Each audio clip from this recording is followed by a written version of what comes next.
This week's Piltch Point with Avram Piltch is proudly powered by PureVPN. The best way to protect your privacy online is with PureVPN. You can hide your online activities, say goodbye to regional restrictions, and improve your streaming quality. Plus, it's available for almost all of your devices, and you can get a special price and a 31-day money-back guarantee, all by going to pilchpoint.live/PureVPN. All right, so it's been a number of weeks since we tried this to do a proper episode, and things have happened, and you have things, right? Yes, I am so pumped about this new intro, though. I can't think you? about anything else. What? I love it. I love it. So, if I wanted to be like sort of Scrooge McDuck and like jump in a pile of money and take a picture with it, I wouldn't have the money, but I would have the chargers to jump in a pile of chargers, because I have been doing a roundup of GaN, gallium nitride powered chargers, and I've got a whole bunch of them, and they are really cool. So this was an event, something that we started seeing at CES, and then actually it started before CES, but really companies were showing off like the latest models at CES, and now they've actually started coming out, and I've gotten in a whole bunch of them to test. So what are these chargers, and why should you care? Well, I don't even have one super handy at the moment, but I think I think everybody here knows what the charger that came with their laptop looks like. So let me hold you up this charger here. This will charge most laptops that have USB-C charging, I should say. So this here is a 61 watt Aukey PAB2. It is just 43 by 43 by 30 millimeters, making it, I believe, based on my research, the smallest laptop charger you can get. And the reason for this is that rather than using the old-fashioned components that took up more space, a lot of vendors are now using gallium nitride, otherwise known as GaN. And GaN components on the inside can handle a lot more power more efficiently, and so you can pack it into a smaller space. So these are really, really cool, and they really don't cost that much. I believe this one here, the PAB2, has it come out yet? I may actually have it a little early. I have the RAV Power equivalent, which is almost as small here. For this is $30. This is RAV Power's really tiny one, and you can see it's just a teeny bit bigger than the Aukey, just a little bit, bit. They look almost identical, Not by much. Well, I'm trying to, right? You also can get one that is 100 watts. So where did I put it? So here, this is a RAV Power charger that is 100 watts, or is it 95 watts? It's 100. This will charge a MacBook Pro. Wow. So, and compared to the little one, it seems big, but compared to the MacBook Pro charger that people get with their MacBook, it's tiny. Yeah. And this one actually has two outputs on it. So theoretically, and I got to test this, I'm in the middle of testing these, you could take it and charge two and use two laptops, two regular, non-MacBook Pro, like an Air or regular MacBook, or something like a ThinkPad or a Dell XPS. You could probably charge two of them off of this. because really what is needed for a typical you know, small, thin and light laptop that has USB-C charging, which a lot of them now do, really you only need 60 watts or so. Even 45 probably would do it. I was looking the other day at my daily driver laptop here, which is a ThinkPad X1 Carbon. Um, when plugged in, although I think I was only using something like 20 watts, maybe 25. Mm-hmm. Now that wasn't really running some major tasks. I got to do some more scheduling, some more serious testing, but like that's really not a lot of power that's being used. So you could probably get away with, although they might give you an underpower, doing two 50 watts off of one of these chargers. So if you were at you and a friend were somewhere, you could plug this in and two USB-C cables out, and you're charging. So it's just ridiculous how much charging output you get from these. And one thing I was playing with, because I want to, now these things all use USB power delivery, which is a standard. But and here's an IO gear one, by the way. This is 65 watts. How does this compare? It's a little bit different shape. Mm-hmm. So I still think the Aki is smaller. Anyway, so I got this cool piece of equipment, and I don't know if I can reach my webcam over to it, but I'm going to try to plug this in for the benefit of the audience that is viewing.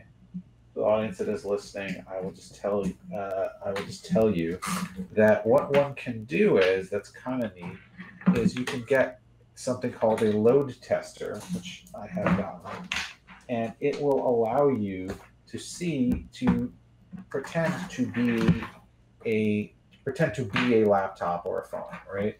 Because the issue is you can test a charger by trying to plug in your phone or laptop to it, but if it claims to be a 65 watt charger, and your laptop's only using 30, how do you really know you're getting what you paid for? So what you do is you get one of these load testers. I would say average person wouldn't get one, because what would they, want to do? But here, let's see if I can. There is my load tester, and if it focuses, Mm-hmm. you can see on the screen I've got this charger here, which is a 65 watt Aki plugged in, and I plugged it into something called a PD trigger. This is a little chip that actually tells the USB, anything that's USB power delivery, what voltage mode to send. If something has USB power delivery and you try to plug it into a load tester like this, it will not work without a trigger, because it's not getting, I guess, the USB power delivery signal. So going from my PD chip to these little screws here with these clips, that's the PD signal. Now, if you can see, if you may not be able to see it, it says 4 volts, 4.8 volts, 2.83 amps, which voltage times amps is your watts. So right now I'm at only a 4.8 volt mode. What you really need on a laptop is the 19 volt mode. So I hit the button on the load tester, turns green, and now I'm up to the 8 volt mode, and I'm going to hit it again, and I'm going to go up to the I guess 12 volt, but it's really showing me 11.7 right now. Then there's like a 14 volt, and then there's the 19 volt. Did I get there yet? Okay, 19.5. So right now I'm at 19.5 and 2.3, which gives me about 38 watt. It's not giving me my full amount because I haven't turned up the dials here that turn up the amperage. So now I'm at 19.5 and 3.22, which, let's keep going. Now I'm at I change it to the, now I'm at 19.5 and 3.3, which is 64 watts. Or it's a 65 watt charger. Now I'm at 65.52 watts.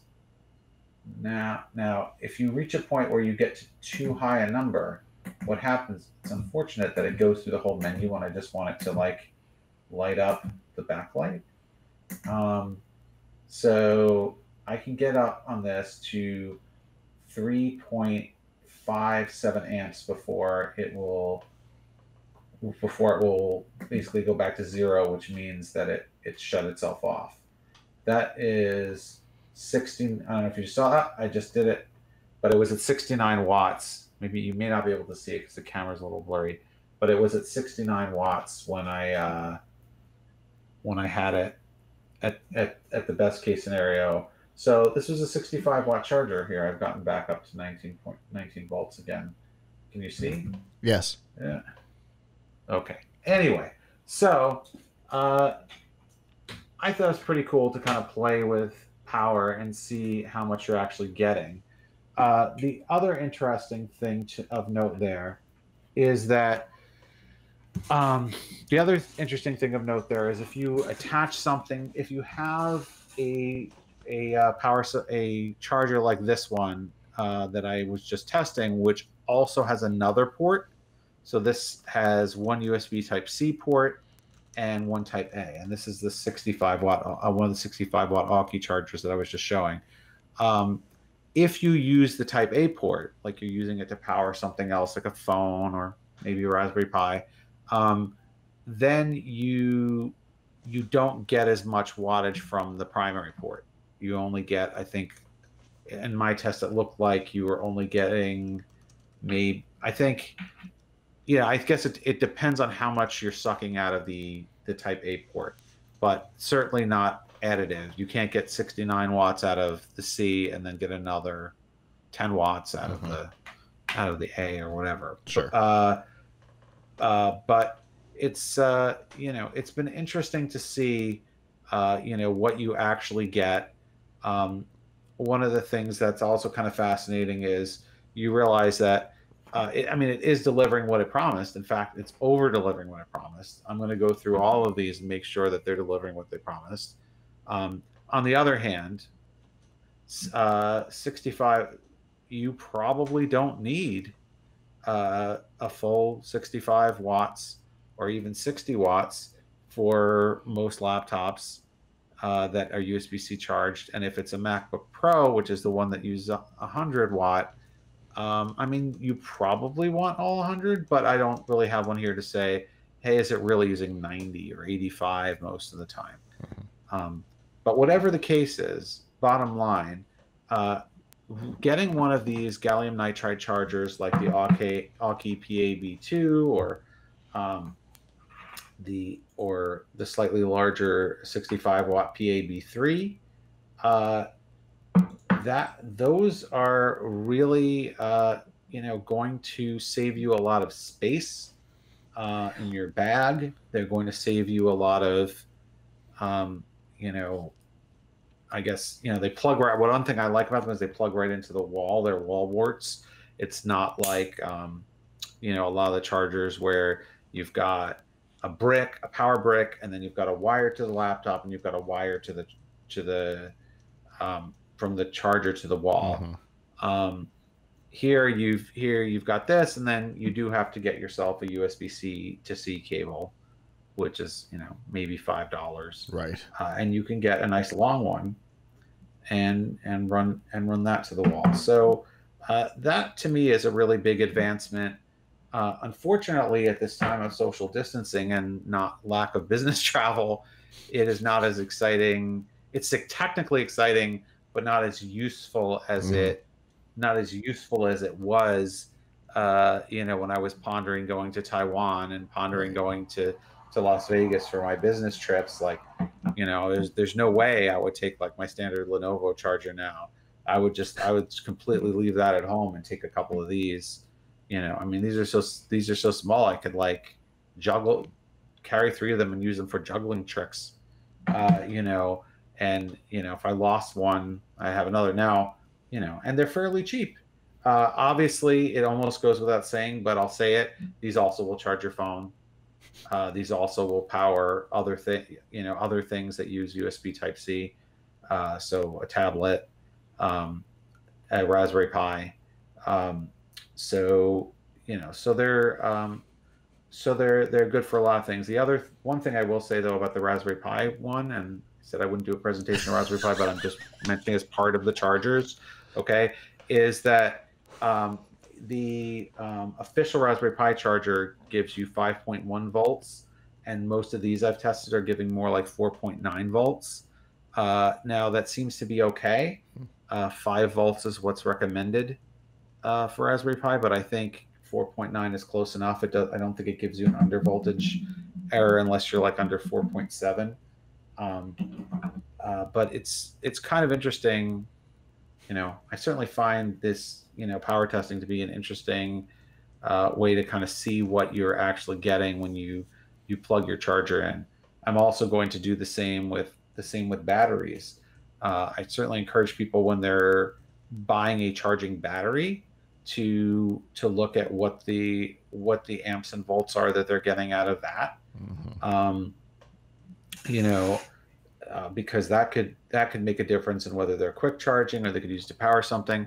Like the other day, I ordered this little lipstick battery here, just coincidentally, because my son and I wanted to use it to power a robot, and even though it's actually made to charge phones.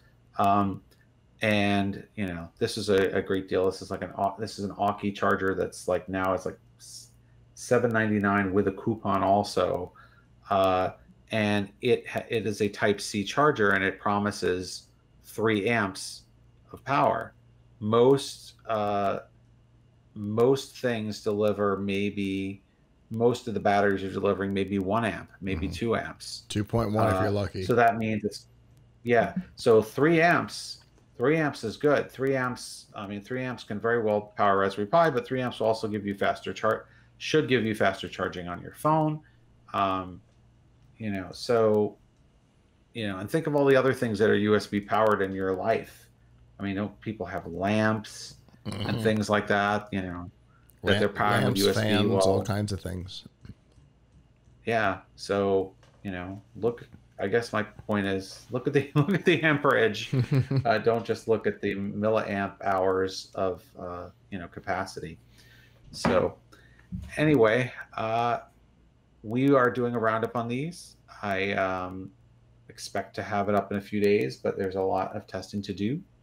But we do have some articles particularly on we had covered the launch of the Aukey Omnia chargers, which include this small one, but we're doing a full roundup of testing, which includes all the major brands: Aukey, Rav Power, IO Gear, and Anchor. So check it out when it's ready. Very cool. Obviously, the biggest loss in these chargers is that term power brick, because these definitely it's not a power don't brick apply anymore. Yeah. It's not a power brick anymore. It's more like a wall. It's more like I don't like the word. I don't like warts, so I don't know what to call it. Wall wart seems like a bad word when the thing that's plugged into the wall you like a lot better than the brick. Indeed. I will say this. One thing that is lost in these is the ability to use them for self-defense. I mean, you probably could not really hurt someone that badly with one of these. I mean, maybe if the tongs are really sharp or something. I mentioned this because it's a running joke at Tom's Hardware, which people know is my day job. What peripherals you would use to defend yourself, because one of our editors was once on a plane with someone, and he had a really weird seatmate, and the seatmate kept telling him about like all the different things he had in his bag that he could use, all the different things my colleague had in his bag that he could use to defend himself if the plane was taken over. So it was like, you definitely want braided USB cables, not the other kind, because the braided USB cables you can use to garrote someone or something. So, weird. So it's kind of a running joke whenever we get a peripheral, we get a charging cable or something. We're like, oh, could you, what kind of weapon would that, could you defend yourself if you were like, just grabbing something out of your bag to defend yourself? Well, I don't think, if you had a really heavy power brick, you could probably, use that. Sure. These are extremely light. I didn't even get into the weights here, which I'll publish, but they're not just small. They're really, really light. I mean, it's like paper. That was actually one of the things that I noticed at CES when I was handed one during the interview. I was like, oh, this feels like an empty shell. This almost doesn't feel like there's electronics in it. Comparative to a regular laptop brick, like this feels like, are there electronics in here, or is this like a CES dummy device? It's like, no, that's a real functioning thing. I think this is also crossing over into other things people would use too, like the power banks themselves getting lighter. Oh yeah, and other and I would expect, although I don't know if we really want them to get lighter, things like power strips to use them. Although I don't want my power strip to be too light because then it'll fall over. But on the other hand, one of the things that we've talked about in the past is how we'd like for more things like power strips to have USB charging ports on them, and this miniaturization of the 120 to 5 volt adapter makes that way more likely. Yeah. So I recently got, this is somewhat on topic. Let me see if I can string it over here. I need another camera just for showing parts of my desk. So I recently got this new, I don't know if you can see it with the glowing green light over there. Yeah. But that is a new, I bought, this is not a review product. I just bought it because I needed one. It's a new Aukey power tower. Okay. Power strip, and has 12 outlets, and it has 6 USB outlets on it. Nice. And it's vertical, so it doesn't take up much space. So, with all your gadgets, you need your power. Now, what I wish is the USB ports on it are okay. I wish they had instead of having just Type A ports like it does. I wish it had I wish they would put this in the power in the power strip. Yep. But now that we've got, maybe someday. Well, now that the technology is small, we might actually be able to see that, because you certainly couldn't put your Lenovo charger that you have now into that thing and make it fit. Right. But the thing that's in your hand, these GaN chargers, you actually could pull that off. So we might actually be able to see that coming up. I hope so. That would be really cool. Well, as always, Avram, I love talking this stuff. Getting down into the weeds is always fun, and learning more about the GaN chargers, which I had a personal interest in after CES, is even more exciting. So thank you for that, and I look forward to the roundup, and of course I look forward to what we talk about next.